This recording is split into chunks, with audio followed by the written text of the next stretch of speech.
Acaba de aparecer un libro titulado Santander, huellas de una ciudad, que es una verdadera joya en el sentido de que aúna muy bien los textos con las imágenes, con fotografías del antiguo Santander, con viejos planos que indican perfectamente la evolución de la ciudad y sobre todo de la bahía y del puerto. Y el autor de este libro no es otro que Valeriano García Barredo, una persona que ya ha escrito otros muchos libros sobre la ciudad de Santander y sobre Cantabria, y además un editor que ha producido en los últimos años, yo creo que prácticamente lo más importante que se ha publicado sobre nuestra tierra, sobre Cantabria y sobre la ciudad de Santander. Buenas noches, Valeriano. Buenas noches, Manuel Ángel. Bueno, Santander, huellas de una ciudad. ¿Por qué este libro? ¿Por qué ahora, después de todo lo mucho que tú has escrito ya sobre la ciudad de Santander, sobre Cantabria y sobre todo, pienso yo, lo que has editado de otros autores? Bueno, el libro tiene... el libro es el libro de un lector, no es el libro de un historiador. Lógicamente, como muy bien has dicho, yo he tenido la suerte de editar obras muy importantes de los historiadores, de los investigadores, y yo no pretendo absolutamente dar ningún tipo de lección a nadie, sino simplemente de transmitir sensaciones que yo he sentido cuando he estado leyendo. Por otra parte, hay también mucho puramente de personal en la edición del libro, porque para mí es un prólogo o un antecedente al libro que edité en el año 2004, que es Santander, Valcía, Sardinero, que era el recorrido por el siglo XX en imágenes y en textos, porque entonces yo tenía la sensación de que no había sabido explicar muy bien, de que no me entendían mis nietos cuando yo les contaba cómo era el Santander.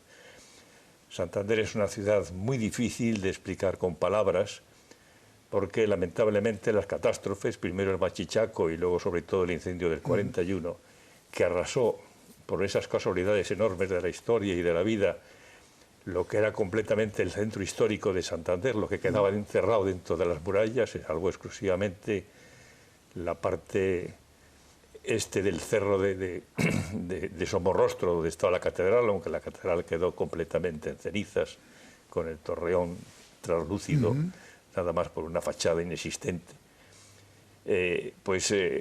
Había que explicar cómo era aquella ciudad, que no se parecía nada a la nueva que se había hecho, llana, plana, etcétera, etcétera. Y entonces aquel libro se lo dediqué a mis nietos, entonces tenía 8. La vida y la suerte me ha traído después otros 3 nietos. Yo les veía que de vez en cuando ellos veían el libro de sus hermanos, los nombres puestos en un libro, y ellos últimos no los tenían. Y un día de repente, pues que estas cosas, como tú sabes, a veces no se hacen los proyectos, sino que te surgen cuando menos lo esperas, pues pensé, ¿y por qué no les hago un libro de lo que es el antecedente de aquel? O sea, el libro de lo que es la ciudad. La ciudad empieza, como tú perfectamente sabes, en 1754. En este momento no tenemos más que 2 siglos y medio de vida, entonces el antecedente que me quedaba por historia, por ver, por relatar, por contar, era el espacio de un siglo y medio.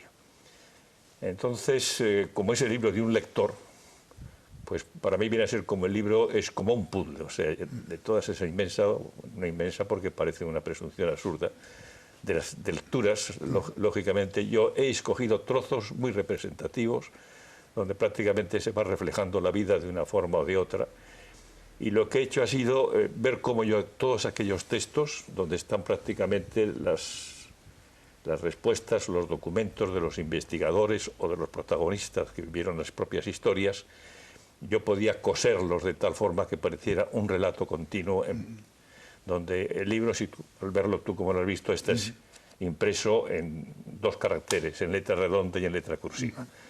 La letra redonda es mi hilo, es el enhebrar, y el coser, lo que está lógicamente en cursiva, que es el documento importante, el documento básico del libro. Y todo eso, como pasa lo mismo, había que apoyarlo en muchos casos en imágenes, porque si no, lógicamente, volvemos a pasar a lo mismo. Hay un texto introductorio que me va a permitir leerte un poco, sí, claro, porque explica perfectamente, yo digo, quizá las razones de esto. Es un texto de Rafael González de Echegaray, que al estudiar en Naufragio, su obra magna, la catástrofe, como la llamaban, del Machichaco, dice: las nuevas generaciones montañesas apenas tienen una vaga idea de lo que fue la explosión del Cabo Machichaco, porque su recuerdo se ha ido borrando con el paso de los años de las mentes de todos, mientras los últimos supervivientes de aquella época se han ido poco a poco camino de Ciriego. Sin ser propiamente protagonistas, los santanderinos, hasta hace unos cuantos lustros, aún conservaban un respeto heredado y una reverencia por el dolor y la enorme proporción del suceso que se reflejaban en sus conversaciones y que transmitieron de viva voz a sus inmediatos seguidores. Hoy todo ha quedado demasiado lejos y los padres no hablan ya a sus hijos de lo del Machichaco, porque después de las atrocidades de la bomba atómica, el acceso de cualquier imaginación infantil y desgraciadamente al borde permanente de su alcance haría sonreír el relato que le resultaría incomprensible.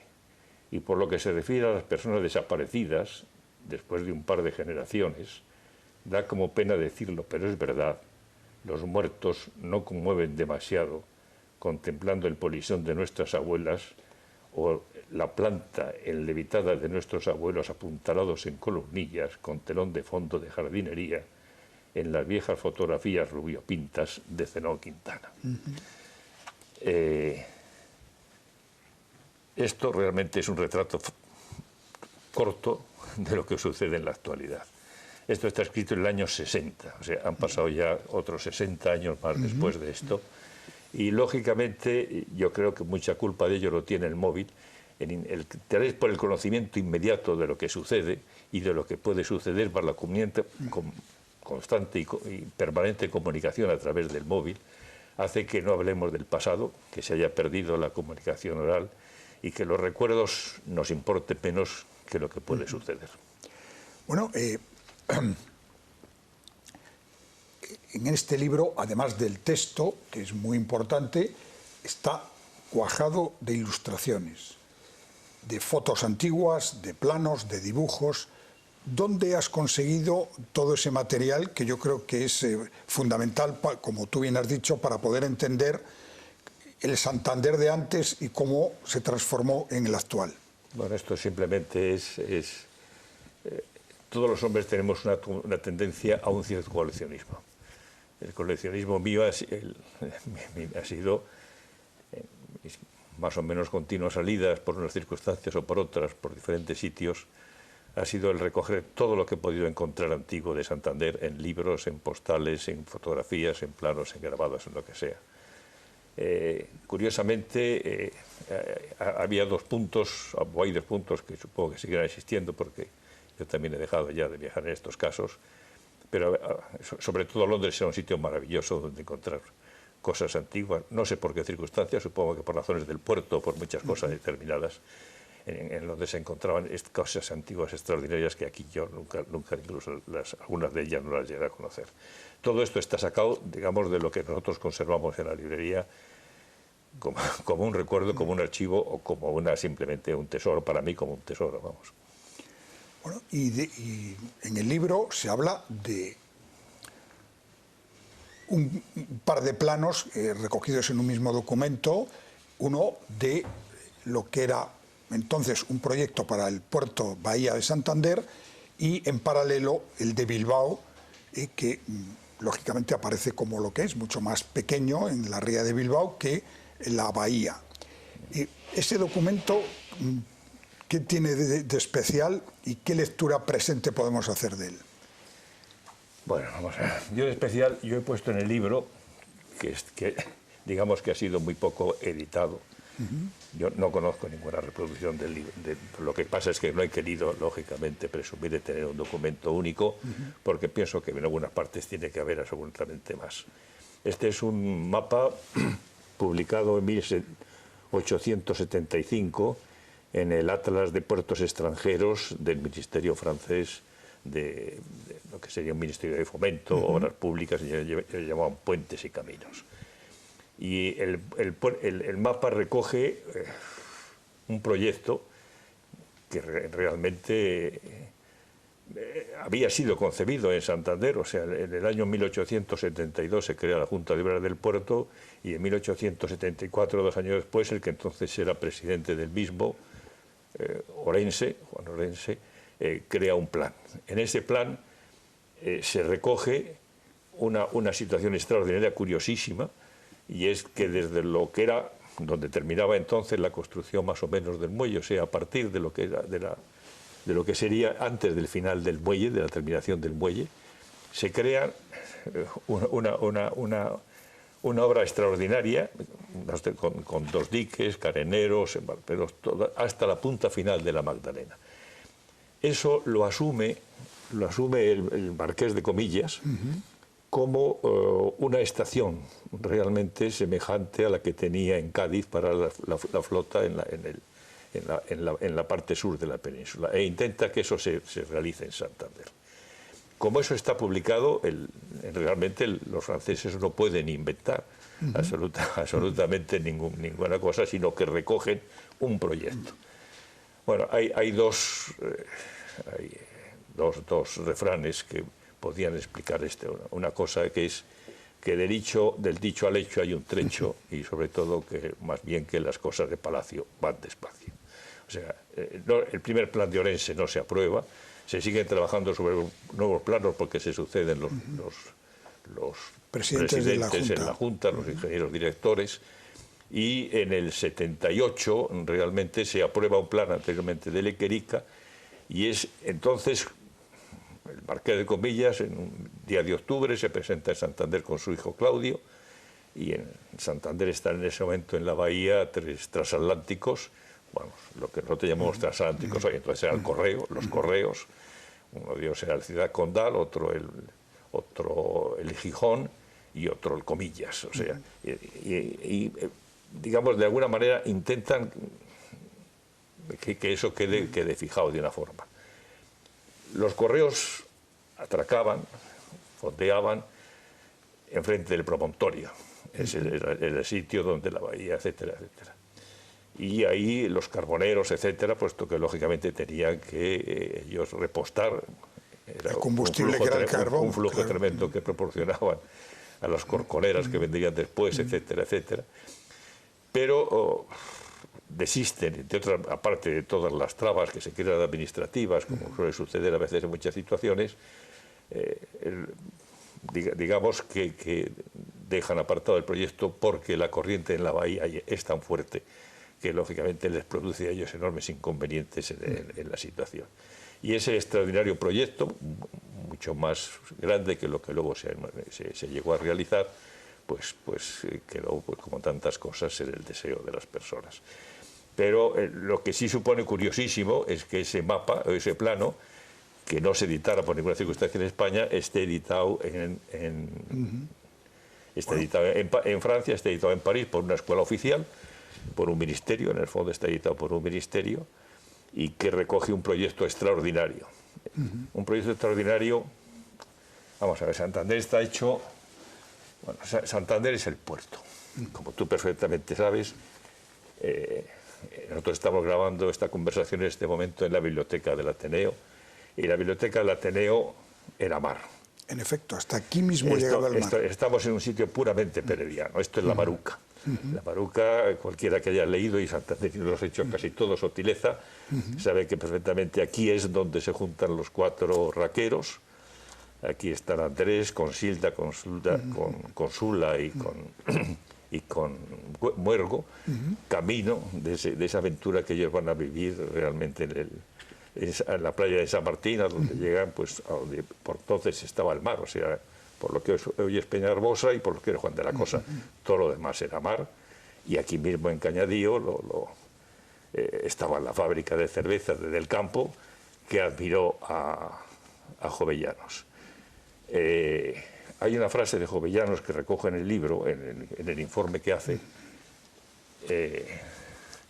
donde él se admira del edificio que se había construido para aduana y de los 5 primeros bloques del muelle, que es lo que él ve en 1791 cuando viene aquí. Pero hay una frase en el informe que sigue después: pero es imposible que haya fuerzas ni dinero para el enorme proyecto que se tiene planteado. O sea, eso ya entonces él lo daba como imposible. Pero Santander es una ciudad de catástrofes y al mismo tiempo de aventuras. Digo de aventuras porque, como tú sabes, luego va a venir un segundo plan, que es el plan del ensanche de Maliaño, muchísimo más de más envergadura y potencia que lo que fue el ensanche del muelle, donde otra vez se vuelve a producir en toda España una incredulidad sobre lo que se podía realizar con aquel proyecto tan enorme y que luego también queda recogido en el libro, si te busco aquí, por una frase de Cerdá. Cerdá tiene toda la autoridad de haber sido el arquitecto, autor del ensanche de Barcelona, que lógicamente todos los urbanistas lógicamente que proyectan. Y si voy a buscarlo...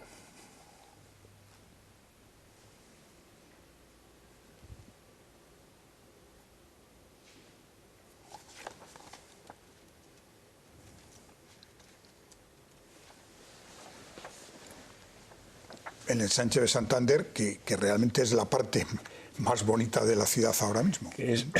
A mucha gente le cuesta creer que Santander fue quizá el puerto, si no más importante, el segundo o tres más importante de España en la segunda mitad del siglo XIX. En fin, las catástrofes posteriores y demás, o el desarrollo de otras gentes, incluso la afectación de algún plan, como dice en un momento Echegaray en su libro extraordinario que tiene sobre la historia del puerto en Por Más Valer. Si se hubiesen realizado los proyectos, hoy tendríamos un puerto mucho más importante que el que tenemos. Lo que pasa es que los santanderinos, dice Rafael, nos conformamos con hacer aquello más inmediato con lo cual nos basta. Ya nos damos el paso definitivo. La frase esta de Cerdá a mí es que me impresiona. Esto está recogido por Luis Azatornier, es un trabajo precioso que tiene sobre la arquitectura del siglo XIX en Santander. Y este estudio es realmente curiosísimo. Dice Cerdá: la España rodeada de mar, casi por todas partes, bañada por dos mares distintos, necesita para su porvenir mercantil e industrial tener un puerto de importancia en cada uno de estos mares, como la Francia, la Italia y la Suecia tienen los suyos respectivos. Sin más que echar la vista sobre el mapa, se verá que la comunicación más corta para unir los dos mares debe partir de la costa de Cataluña y ha de ir a parar a la del Golfo de Gascuña. Considérese ahora que los puertos más importantes de estas dos costas, los más importantes al mismo tiempo de toda España, son los de Barcelona y Santander. Y nadie pondrá en duda la necesidad de acordarles un derecho que la naturaleza les ha dado y del cual, por el ingenio y actividad de su población, han venido a hacerse dignos. Una oportunidad perdida para Santander y para Cantabria, de haber tenido un puerto de primerísimo nivel conectado con el Mediterráneo, es decir, con Barcelona. Bueno, ese fue el proyecto fallido, como todo el mundo sabemos, del ferrocarril, Santander a Mediterráneo. pesar de todas las cantidades de manifestaciones y protestas que durante el primer tercio del siglo XX se sucedieron. Bueno, en este libro hablas también de la visita de un barco científico que causó aquí mucha sensación y que realmente es un episodio curioso de la ciudad de Santander. Bien, eso, como también suele suceder, lógicamente, como te digo, esto es un libro de lecturas, la primera pista me nace una vez en leyendo, como sabes, el Por Más Valer de Rafael González Echegaray, está hecho haciendo un poquitín la historia de la Junta del Puerto por años. Entonces, en 1860 me encuentro que llega en Santander, está el buque más importante, más grande que en aquel momento existía en Europa, en el mundo, porque prácticamente los ingleses dominaban completamente lo que eran estas situaciones. Había otro mayor, mucho mayor, que había hecho un viaje hasta la India y el resultado había sido tan catastrófico que la Navy le había apartado en Inglaterra y le había dejado congelado y no funcionaba. Este Himalaya, en principio, estaba hecho para transportes y en un momento determinado la Navy se quedó con él para transporte de sus tropas, etcétera, sobre todo en sus relaciones con la India. Pero sucedía que en el año 1860 se había anunciado un importante, un eclipse de sol, vamos a quitarle adjetivos, un eclipse de sol que era visible exclusivamente en una línea que cogía pues prácticamente desde la costa de Asturias hasta la costa de Mallorca, con una extensión aproximadamente de unos 50 kilómetros aproximadamente. Entonces, por vez primera, los astrónomos de toda Europa se ponen de acuerdo para estudiar el eclipse de manera conjunta. Y ya desde 2 años antes se vienen reuniendo. Y entonces la Navi les pone el mapa, el barco, para que todos juntos, más o menos, los de unos determinados países, puedan venir a hacer sus estudios, etc. Porque, entre otras cosas, traen aparatos muy grandes que hasta entonces no se habían utilizado y eran de mucho peso. Ese barco, me parece que el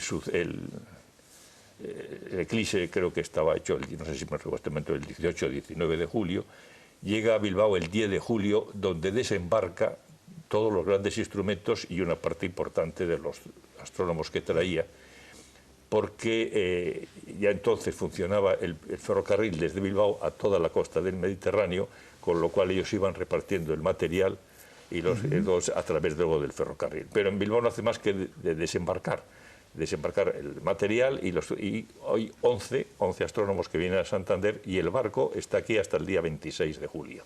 O sea, está en Santander 15 días. Los datos más importantes son 3, los que aporta Remigio Salomón en la guía que él tiene de 1861, como testigo también lo recoge luego José Antonio del Río, el abuelo de Pic, en esa obra efemérides tan importante para todo cualquier periodista, porque aporta toda la historia de Cantabria hasta ese momento, y lógicamente esos son los 2 testigos. Pero luego Rafael González Echegaray, también en uno de los anuarios del Instituto Juan de la Cosa, de Estudios Marítimos, hace un estudio muy amplio de lo que supuso, y eso se publicó en 1890.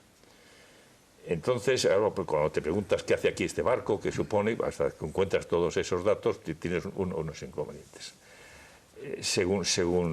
Bueno, fue lógicamente un acontecimiento importantísimo en Santander, obviamente por la cantidad de gente que aportaba y por todas las situaciones, y porque además desde el primer momento, aunque estaba fondeado, lógicamente, igual que los correos, en la punta del promontorio, pues ahí las corconeras se pusieron las botas en viajes permanentes. Se calcula que le visitaron por encima de las 5.000 personas. Entonces, o sea, bueno, te cuenta que la población entonces de Santander, lógicamente, estaría aproximadamente en las 20.000, o sea, pero vinieron gente de Castilla, de Asturias y de Vizcaya, por ver realmente la importancia del barco. Y Remigio Salomón le dedica, en la guía le dedica 2 artículos, un artículo prácticamente anecdótico y otro artículo de descripción. Y él dice que fue tan admirable que él le visitaba todos los días. Bueno, se da también la curiosidad, independiente de las autoridades que lógicamente invitan también al señor obispo, entonces le reciben como si fuera una cosa de ese tipo, el obispo luego le recibe en su palacio, y el último día, porque Santander organizó fiestas y cosas de ese tipo, ofrecen una corrida de toros en la plaza que acababa de estrenarse, que era el Tor Madrazo en la calle Santa Lucía, y donde uno de los toreros era Cúchares, y entonces esto cuenta el que lo cuenta básicamente Rafael, es muy gracioso porque dice que el capitán del barco, Secombe, invita a Cúchares a que venga al barco, pero tiene que ser vestido de torero para celebrar allí la fiesta de despedida y que quiere que así. Bueno, eso es como acontecimiento anecdótico, pero lo curioso de Remigio Salomón, y para causar la admiración, es lo que era la descripción del barco. Bueno, ya empieza el artículo diciendo: espléndido y ostentosa la Inglaterra, cuando los acontecimientos lo requieren, destinó para transportar al puerto de Santander a los más eminentes astrónomos de su nación, de la Prusia, Suecia, Noruega y otros países, uno de los mejores buques con objeto que observarse en el célebre eclipse de sol del 18 de julio. Pero dice que lo que realmente deslumbraba, atraía y no dejaba de admirar en sus visitas era su interior. Las dimensiones, los materiales, la distribución, el orden, la limpieza, los 3 colosales mástiles, la gran chimenea, las bitácoras, las cuadras de ganado y volatería, pero todo muy limpio y quedando grandes espacios despejados, se bajaba desde cubierta por una ancha y espaciosa escalera a la cámara principal, donde no se sabía qué admirar más, si su extensión de 32 pasos por 15 de ancho o la elegante sencillez con que estaba decorado.